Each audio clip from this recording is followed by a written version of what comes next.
Cissy Houston worked alongside Elvis Presley during his 1969 Las Vegas comeback, one of the biggest gambles in show business history. When she recalled the experience, she didn't reach for gossip or backstage drama. She used one word. And that one plain-spoken word hides a bigger secret about who Elvis really was than any headline ever written about him. To hear what it actually reveals, you need to understand exactly what she walked into. The International Hotel in July 1969 was more than a stage. It was an unforgiving, high-pressure proving ground. Elvis had spent nearly a decade sidelined in Hollywood, churning out formulaic movies while the music world moved on without him. Returning to live performance was a massive risk, widely framed as one of the biggest gambles in show business history. The stakes extended far past a standard concert booking. To pull this off, Presley's team built a vast, disciplined performance machine designed to run night after night, demanding absolute precision from everyone involved. This was a grueling operation constructed to rebuild his live identity from the ground up. He signed the contract on April 15th, and by the summer, the pressure on Presley to deliver was immense. This was a make-or-break run, 57 sold-out shows in 4 weeks, with 2 performances every single night.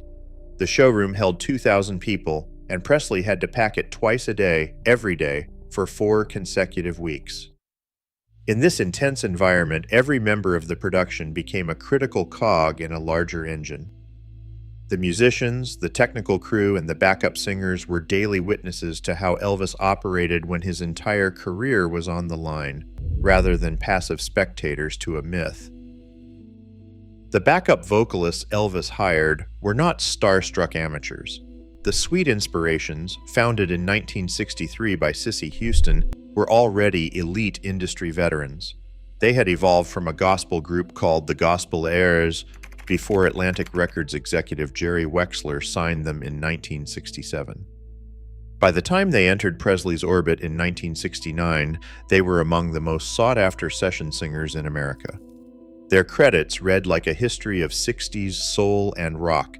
They sang on Aretha Franklin's Chain of Fools, Dusty Springfield's Son of a Preacher Man, and Van Morrison's Brown-Eyed Girl. They even joined Jimi Hendrix in the studio, providing the backing vocals on Burning of the Midnight Lamp for his Electric Ladyland album.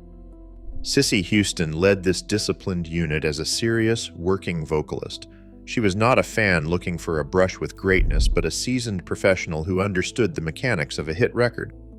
When Presley's team hired the group, it was a decision based strictly on quality. The Sweet Inspirations were brought in because they delivered unmatched vocal precision and reliability. Cissy's later recollections of Elvis are not those of an awed spectator, but the grounded appraisal of a peer. When rehearsals began on July 18, 1969, the sheer volume of material Presley demanded showed the true scale of his ambition. He was not preparing a safe, predictable set list of past hits. Instead, the band worked through more than 100 distinct songs. They ran blues standards, country ballads, gospel numbers, and contemporary soul, from That's All Right and Johnny B. Good to In the Ghetto and Green, Green Grass of Home. This massive catalog of prepared music stood in sharp contrast to the stage show. On any given night, Presley performed roughly 20 songs. Preparing 5 times the amount of music he actually needed speaks to something beyond standard show business preparation. It shows an intense musical appetite, a sharp curiosity, and a genuine joy in the act of making music. For Presley, the rehearsals were not a tedious chore required to build a stage show, but a space of creative exploration. By treating the residency as rigorous musical labor rather than a fame-driven victory lap, Presley grounded his comeback in the discipline of his craft. He was, at his core, a working musician preparing for a highly demanding job. When the house lights went down at the International Hotel, the Sweet Inspirations stood in a prominent position on the nightly bill. Their place in the lineup went far beyond standard vocal support. Every night, the quartet stepped center stage to open the concert, performing their own set as headliners in their own right. They appeared before the comedian and long before Elvis made his entrance. This specific order defined the hierarchy of the production. By putting them first, the show framed the sweet inspirations as a primary force. This front-facing role gave them a larger, more public function than the phrase backup singers usually implies, establishing them as a visible part of the show's architecture. Cissy Houston described her time with Elvis not with the breathless awe of a fan, but with the cool precision of a working musician. In interviews, she repeatedly anchored her memories in the practical terms of employment. She called the gig good money and good pay. To a professional backing singer with 3 children at home, these words carried real weight. For her, these terms meant a fair contract and a respectful transaction, free from the exploitation common in the music industry. Beyond the payroll, Houston recalled a nice atmosphere and a wonderful environment. She did not paint Elvis as an untouchable deity, but as a gentleman who was easy and warm to be around.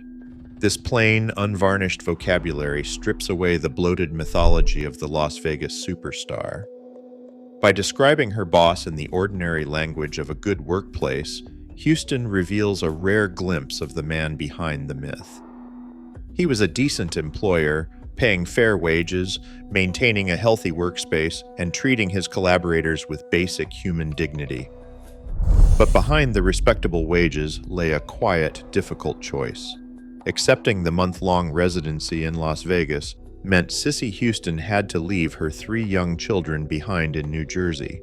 For a working mother in 1969, the decision was a practical calculation of labor, opportunity, and absence.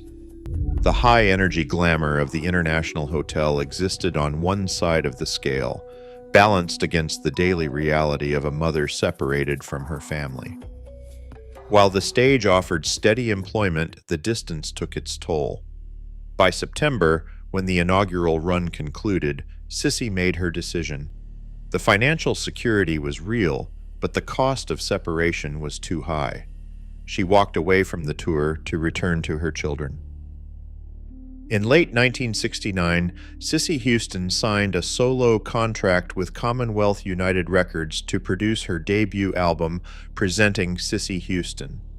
This step allowed her to balance her musical ambitions with her family. She chose her own career path and her children over staying in the demanding touring ensemble. The transition occurred without any dramatic falling out or tabloid scandal. She made an independent professional decision, and Presley accepted it with standard, quiet workplace respect. Her peaceful departure further highlights the mutual professionalism that defined their entire time together. It was a clean, respectable conclusion to a successful partnership, proving that behind the massive spectacles of the Las Vegas stage, real people were making grounded decisions about their lives. By replacing myth with the reality of a wonderful workplace, Cissy Houston reminds us that the truest legends are built on quiet respect, not loud drama. What surprises you most about this side of Elvis? Subscribe for more untold music history.